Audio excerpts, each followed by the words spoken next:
be your shadow. Here's you, here's Matt. There's you, there.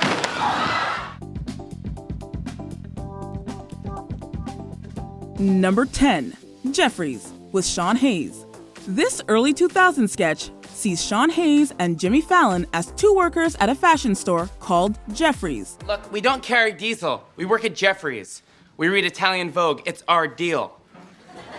I don't come to where you work and knock the corn dog out of your hand. Rather than assist their customers, the duo instead spends their time lobbing insults at their choice of clothes. Hi, I'm looking for a sweater for my boyfriend.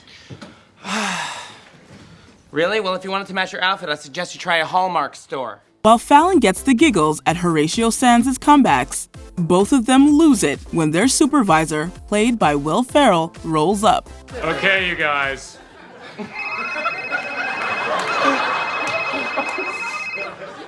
Hold on.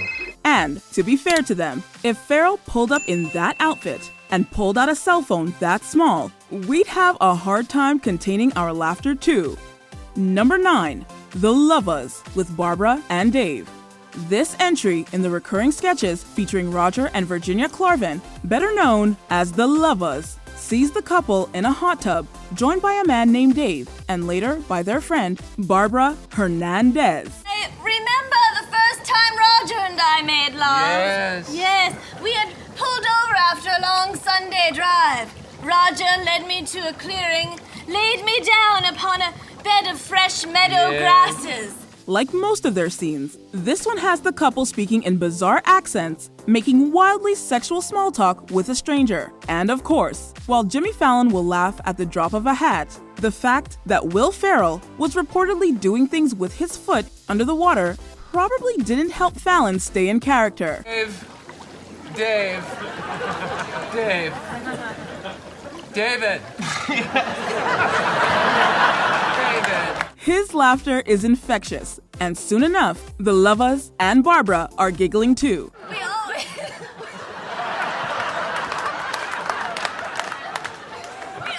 order them up special from the Welsh.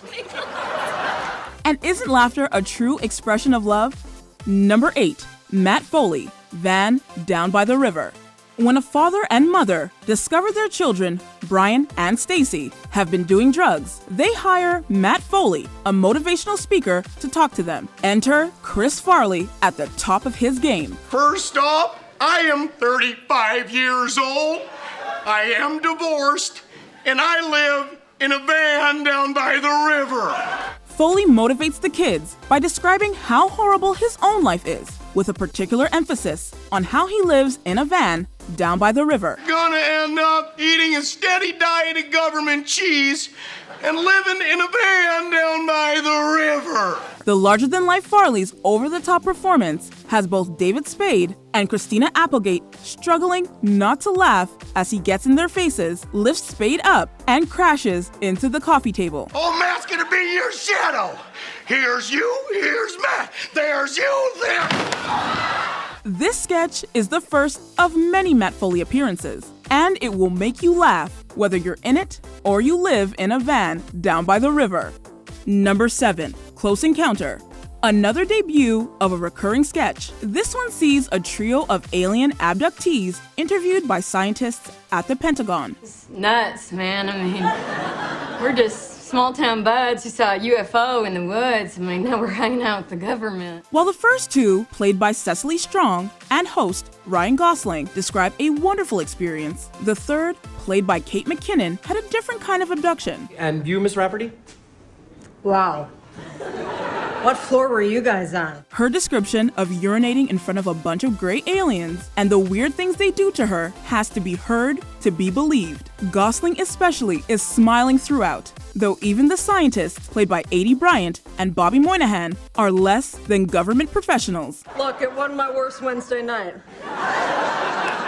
McKinnon's character may not have been dealing with the best of the best, but her performance here gives us a transcendent experience.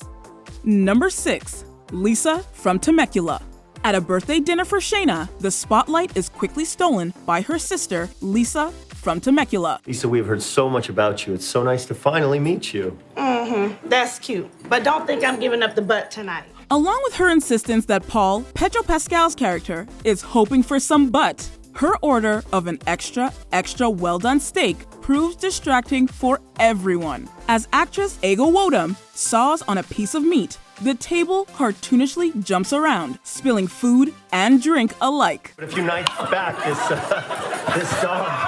this dog followed me home.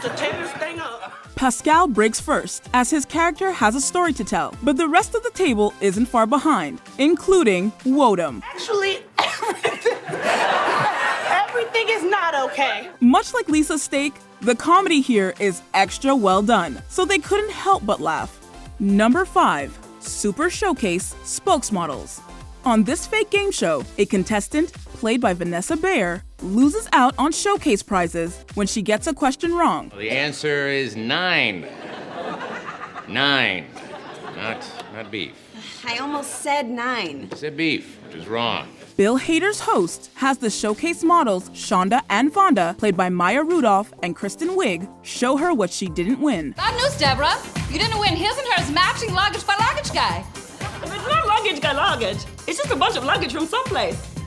You ought to be the talk of baggage claim with luggage to baggage. Shonda and Vonda's absurd accents make it difficult for Wiig and Rudolph to get through their displays of various products made by ridiculous generic names with straight faces. And that's not all. You'll be a real swinger with these. It's a nice matching golf club by golf club guy.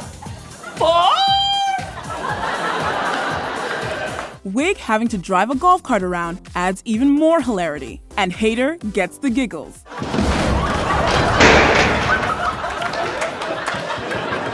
That wasn't supposed to happen. Only Bayer keeps it together. Sounds like she could use some laughs by Laugh Guy. Number 4. Gus Chiggins, Old Prospector. At a military briefing for the Afghanistan conflict, the soldiers are all puzzled during roll call when it becomes clear that one of them is an old prospector. Old Prospector. Here! The prospector, Gus Chiggins, proves distracting, given his old-timey sayings and numerous noisy pans. The group gets separated. Where's the rendezvous point? Oh! That's easy. Top of Old Boot Hill. Just follow the dry creek bed. But be careful, there's quicksand. Eventually, their commanding officer reveals that Gus is really a character actor, but that just raises more questions. Will Ferrell's goofy old man voice is too much for even this gathering of comedic actors, and practically everyone breaks at some point during the sketch. If you hear me make the sound of a chipmunk, stay real still. How will we know what that sounds like? Oh, trust me, Joshua, you'll know. Gus doesn't need to do any panning, because this sketch is straight up gold. Number 3. More Cowbell. Speaking of Will Ferrell breaking everyone, this is one of the most famous SNL sketches of all time for just that reason. I put my pants on, just like the rest of you, one leg at a time. Except, once my pants are on, I make gold records. In a recording session for Blue Oyster Cult's Don't Fear the Reaper, fictional band member Gene Frankel, played by Ferrell, goes ham on playing the cowbell during the song. Far from being upset about it, producer Bruce Dickinson, played by Christopher Walken, just wants to hear more of it. I'll be honest, fellas, it was sounding great, but I could have used a little more cowbell. Ferrell's enthusiastic performance and tight t-shirt, as well as Walken's deadpan delivery of increasingly ridiculous lines, leave everyone else struggling to keep the laughter in. Guess what? I got a fever. And the only prescription is more cowbell. And for the record, we've tried to get doctors to prescribe more cowbell for fevers, but no luck. They think they know better than the Bruce Dickinson. Number 2. Debbie Downer, Disney World. The very first appearance of the eponymous Debbie Downer, this sketch sees the character join a family reunion at Disney World. You guys here on a special occasion? Well, we're here on that new Magical Gatherings family package. Got the whole Matusik clan down from Ohio, right guys? Say hi. Despite the happy surroundings, Debbie can't help but bring the mood down with dire commentary on world events. I guess Roy isn't doing as well as they first thought. What? Who's Roy? Roy of Siegfried and Roy. He was attacked by his own tiger and suffered devastating injuries. However, in contrast to Debbie's grim remarks, actress Rachel Dratch and everyone else in the scene can't stop breaking. Part of this was due to Dratch messing up a line early, setting everyone off, but the frequent wah-wah sound effects were used for the first time in the live show, catching the actors all off guard. By the way, it's official. I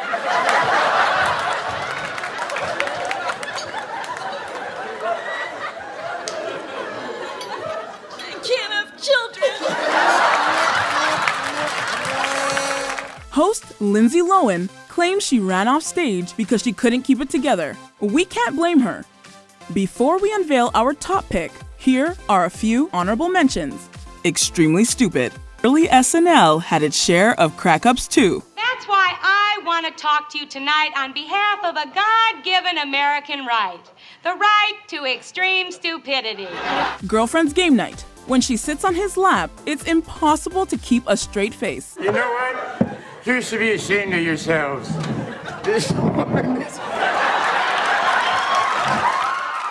Scared straight. How could anyone think about crime when they're laughing this hard? Keep that up, and you'll be playing Twister on the floor of the prison bathroom. Career day. If your dad looked and acted like Adam Driver here, you'd laugh too. I crushed you into the ground, and now your bones turn to oil beneath my living feet. Weekend update. Stefan on St. Patrick's Day. Bill Hader always cracks up, but adding John Mulaney takes the giggles to another level. Shy, do people still use the word?